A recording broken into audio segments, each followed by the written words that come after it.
Okay.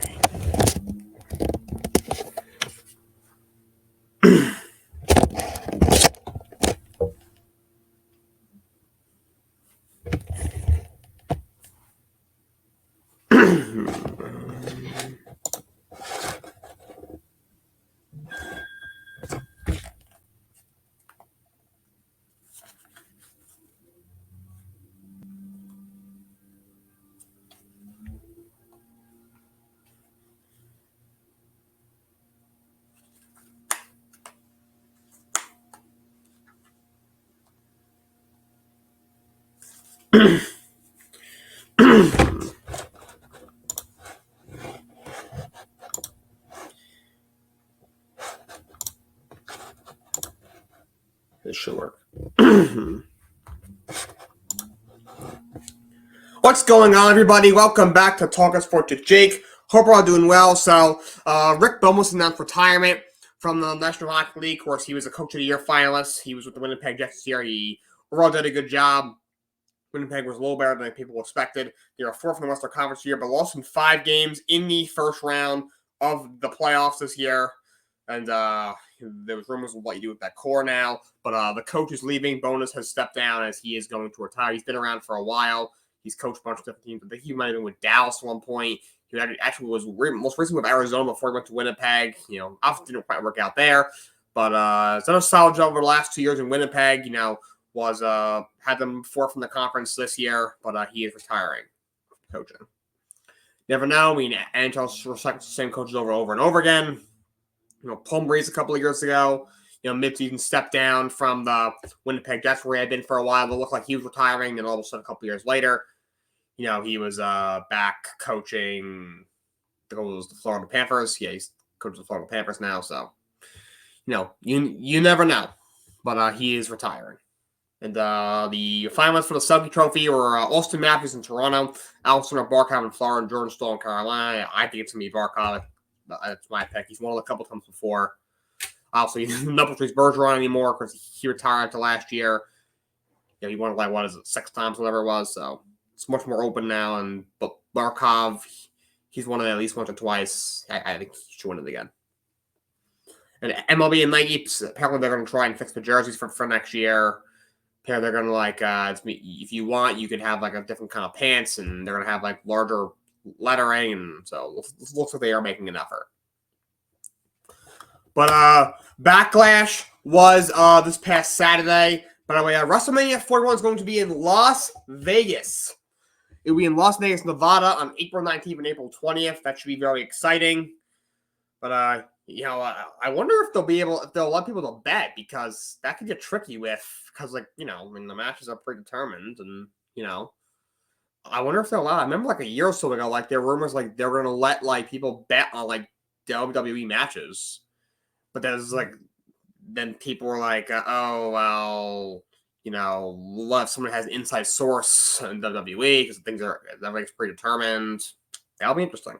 But WrestleMania 41 on April, so obviously still got about a year to go. We'll be in Las Vegas, Nevada.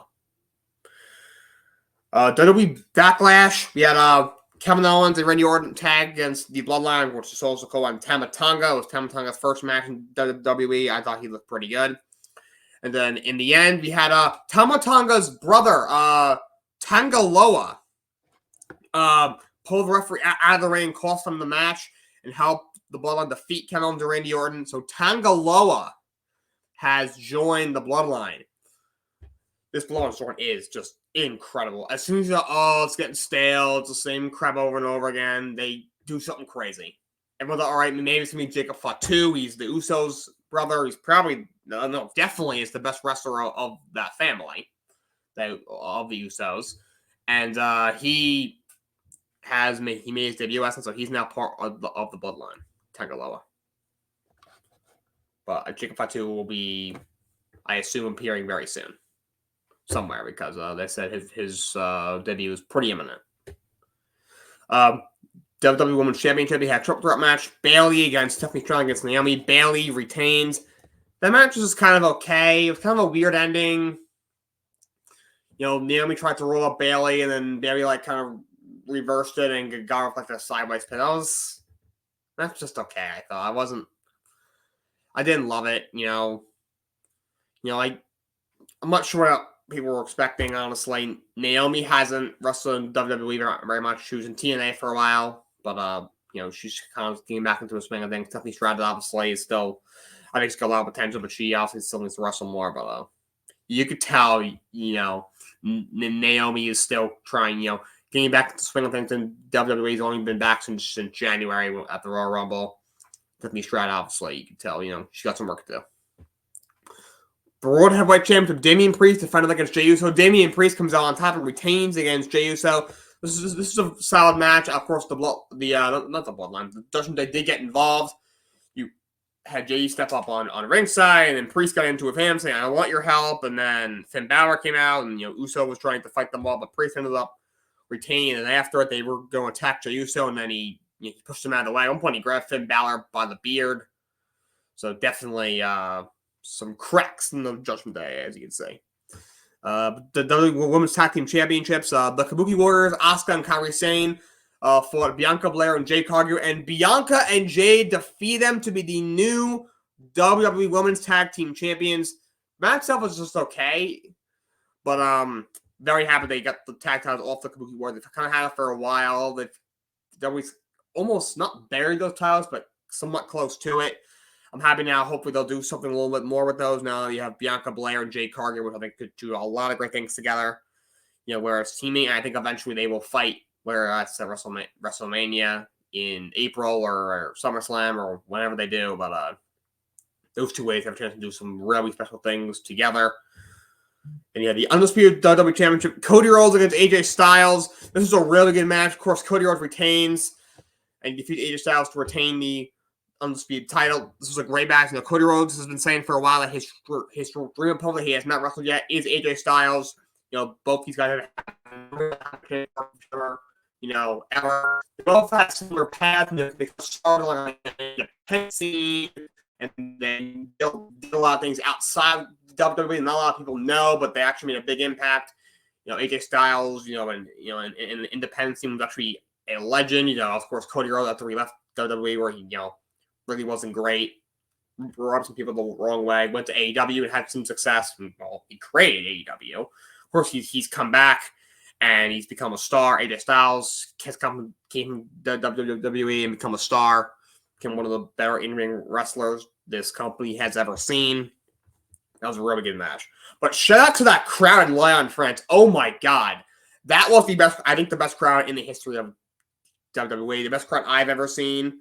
Oh my God, that was incredible. They were singing Randy Orton's theme song, the only crowd I've ever seen sing Randy Orton's theme song. They were singing Cody Rhodes' theme song after it stopped.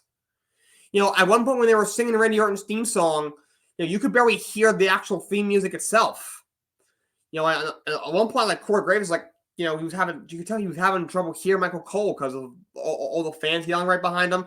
In the beginning, the camera was shaking because of how loud the arena was. Absolutely incredible. Just incredible crowd. And shout out to Lyon France because they made Backlash just that much better. Overall, was a solid show. I mean, Backlash is right after WrestleMania. Those big stories are kind of still brewing towards SummerSlam and things like that. Obviously, there's a lot of guys out right now. Roman Reigns is taking time off. Obviously, The Rock is taking time off. But, I'm sure they're at some point going to do something down the line. Seth Rollins right now is injured, taking time off. So, there's just a lot of, main guys who, we saw, on the road to WrestleMania being, of course, big part of the WWE, not right now are not quite part of it. So, but that was Backlash. Let's go to the NBA NHL Playoffs. The Cavaliers defeat the Magic in Game 7, 106-94. They advance to the second round of the playoffs. They will face the Boston Celtics in the second round. Big game from Donovan Mitchell, 39 points and 9 rebounds. He actually had 50 in Game 6 in a loss, but big game. Also a big game for Paul Banchero, 38 and 16 in that game. Franz Wagner was horrendous. What was he, 1 of 15? Absolutely awful. Just awful. Rand was actually up by 18 at one point in the first half, but they blow that lead, get dominated in the second half. They couldn't buy a bucket in the second half of that game, but Cavs move on to the second round. So now the entire second round set, it will be Knicks Pacers and then Cavs Celtics. course, Tim Wolves and Nuggets already started. Minnesota took game 1. And then it will also be the Oklahoma City Thunder facing the Dallas Mavericks. That's the NBA playoff. The NHL playoffs, we had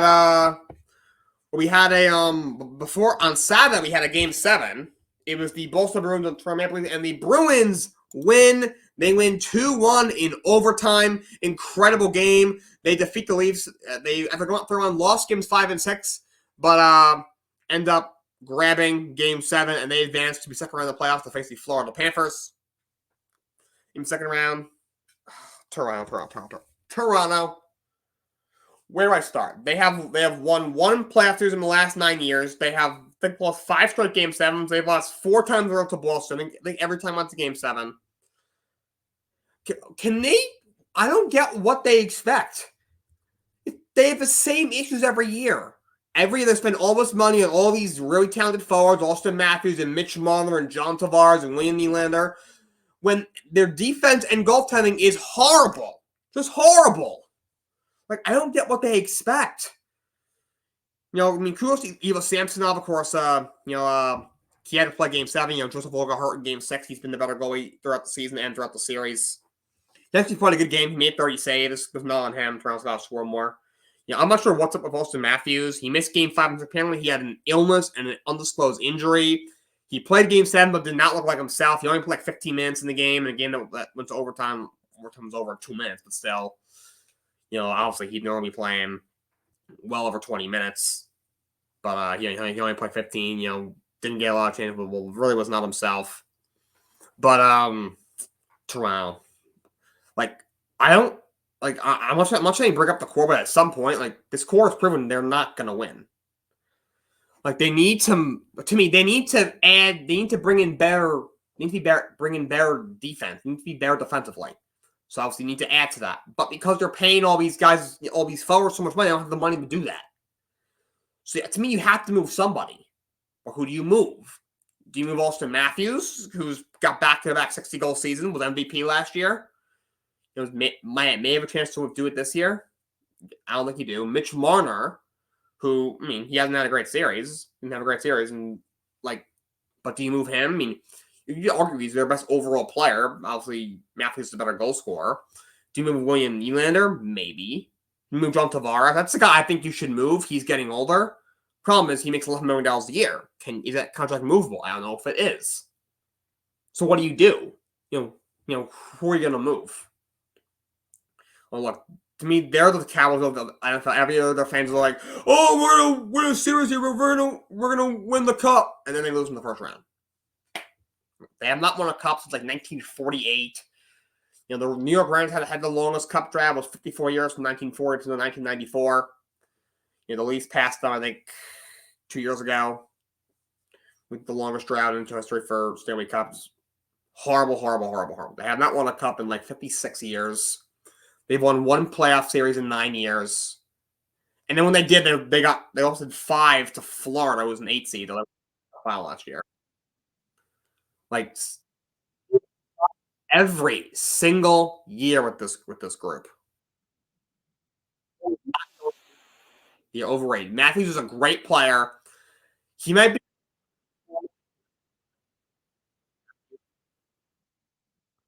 He's not, he shouldn't be in the conversation for best player in the league. I'm sorry. Mitch Marner is a great player, but he's overrated. Tavares is not the same player. Nylander's overrated.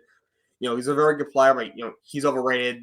Defensively, they are terrible. Goaltending, they aren't great. Joseph Woll is pretty good, but he probably has some injury concern. Samsonov is terrible. Our cursed franchise. You see the coach Sheldon Keefe after the game. So, teams have been signing up the Leafs to hurt themselves, to beat themselves, to the Leafs to hurt themselves. He might get fired. I'd not be shocked by this time tomorrow if he doesn't have a job. I really don't think it's on him. He won a playoff series against a very lightning team who had been to the Cup final in 3 straight years. 2 of those times they won the Stanley Cup, beat them in 6 games last year. But a couple of first-round exits before that. Another first-round exit this year. To me, Boston was a better team. They lost. They got the forced game 7. They're going down 3-1. I picked them to lose in 6 games. But I don't think he should get fired, personally. I don't know why everyone thinks Brendan Shannon is just this, like, god. He is the most overrated executive in the NHL. What has Badou done? Nothing. He should go before frickin' Keefe, if you ask me. I think Shannon should have gone 5 years ago. You think, Kyle Dubas, the GM, I don't blame him for forgetting that. They were like, no, I ain't doing this. Oh, I can go run a show in Pittsburgh. Okay. Yeah, they didn't do so well this year, but, like, he's starting to build something that, he was handed a really old roster that, that's past his heyday. Like, I'd get rid of Shanahan before they got rid of Sheldon Keefe. What they'll probably run this back, lose in the first round again. They'll fire Keefe, and Shanahan will stay, and it'll be the same thing over and over and over again. That's probably what's going to happen. And the Los Angeles Lakers fired Darvin Ham. What are we doing? What are we doing? Are you kidding me with this? That is so stupid.